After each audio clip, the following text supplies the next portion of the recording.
Hi everyone, welcome to Performance Drive's first point of view car review.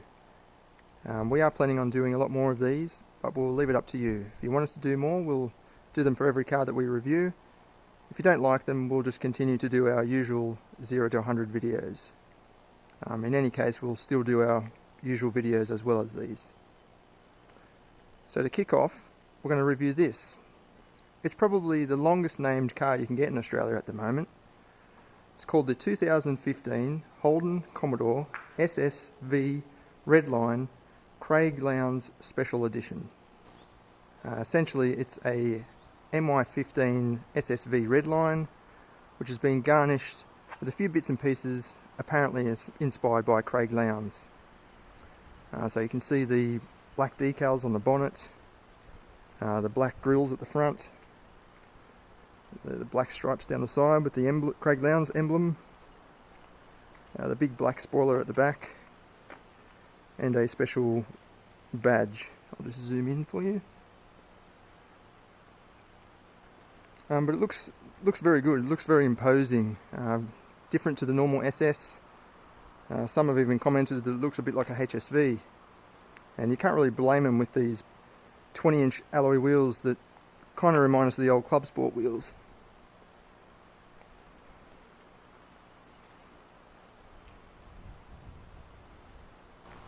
So it's also got the black roof and black side mirrors.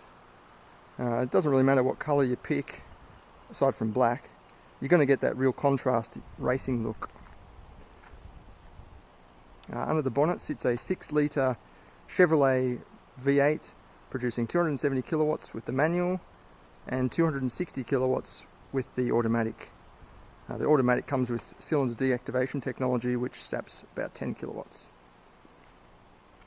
That's about 350 horsepower, which is not a lot these days. Some 2 litres produce well over 220 kilowatts. But we don't think it's the actual figure is the problem, it's just that Holden hasn't really moved on. It's the same engine that was introduced with the VE Commodore back in 2006. Only the automatic version kept 270 kilowatts because it didn't have the AFM cylinder deactivation technology. Let's see what it sounds like.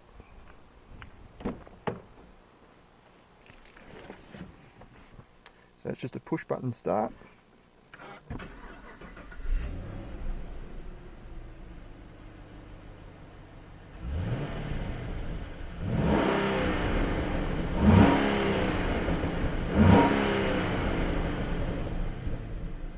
It's got a Redline at 4,000 RPM with it in park. The Commodore's always been a comfortable car. It's very big. It's probably one of the biggest sedans you can get in Australia.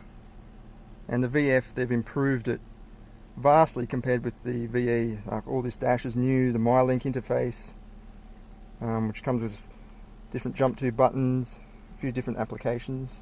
Easy to use. And then this Craig Lowndes model's got the signature over there. But it's very big. There's lots of leg room, lots of headroom. You aren't going to get any complaints about the size. You check out the back seat.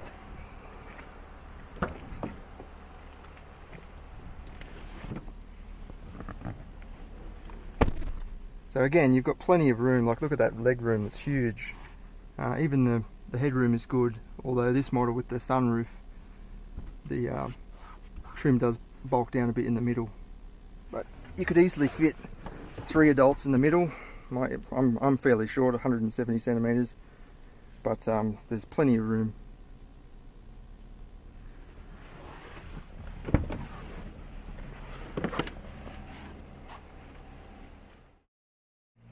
So let's take it for a drive. We take pretty much all cars down this road just because it's a quiet road, but it's also quite technical. It's got some off-camber bits, it's a very coarse surface, and there's a lot of bumps as well, which if a car's got some chassis faults or flaws, they soon become apparent with one quick drive down here.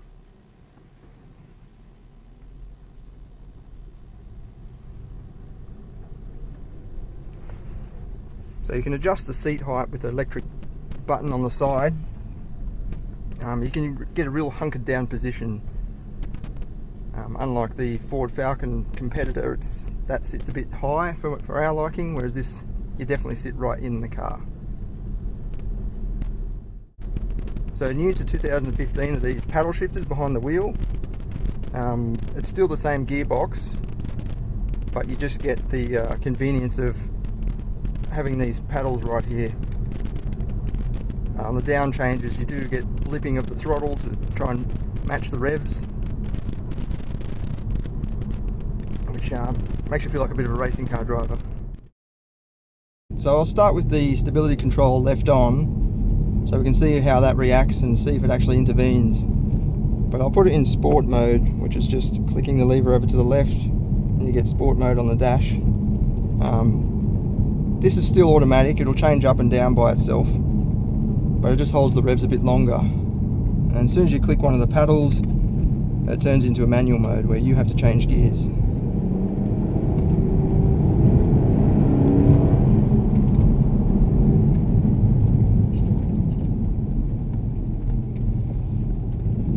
Just got a bit of a narrow bridge here.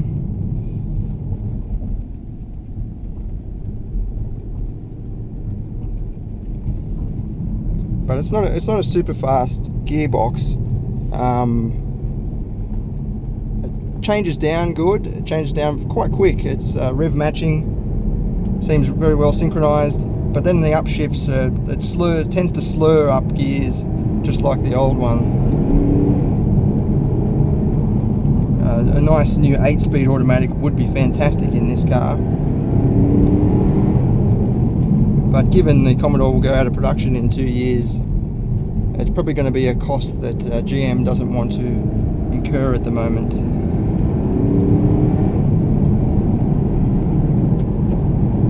So it holds on very well. It's got sport suspension, but it's not too stiff, so that it soaks up pretty poor roads very well, and it doesn't unbalance the car.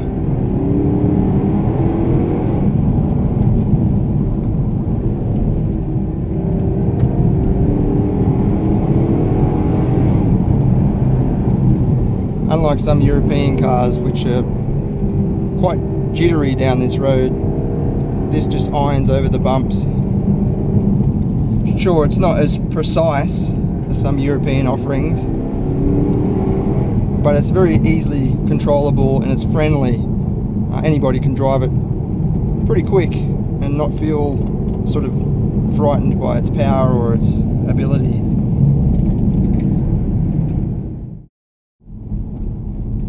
So going back down, we'll turn the stability control off just to show you how much grip it actually has. So you've got to hold it down for a good 4 seconds before it turns off. Yep.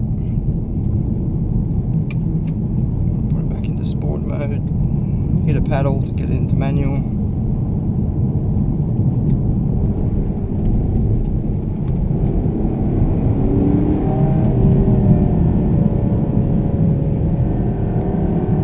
It sounds like a nice V8, but for me it's a little bit quiet. Like if you're going to get a big sports sedan, you want to be able to hear the V8. I'll give you a bit of a demo of the sound coming from the exhaust at the back, and it sounds quite choked up.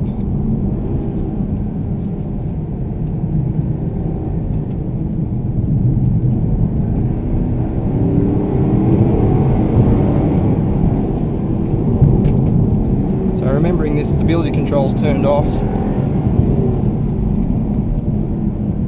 and it's not giving at all. Like, I got my foot flat to the floor,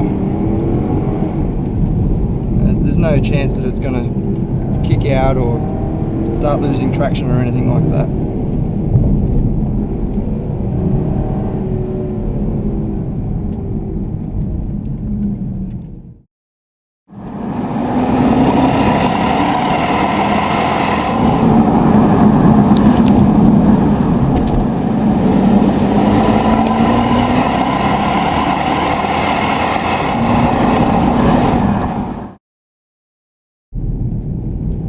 So as I said, this road's quite technical and quite bumpy.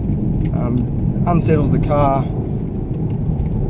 pretty easily but as you can see, it's not really a problem for the Commodore.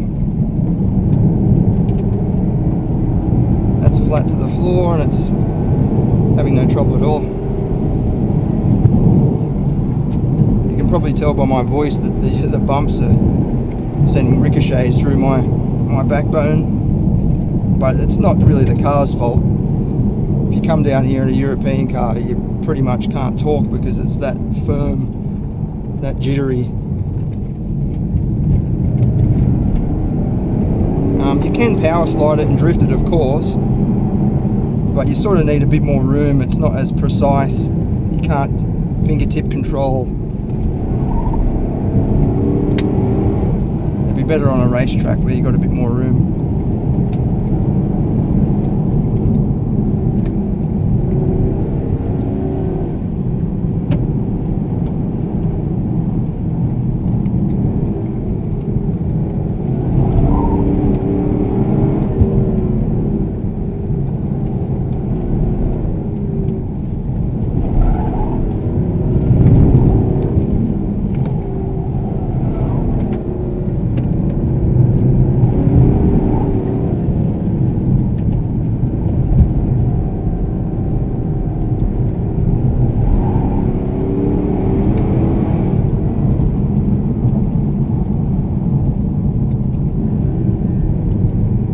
There we have it, the 2015 Holden Commodore SSV Redline Craig Lowndes Special Edition.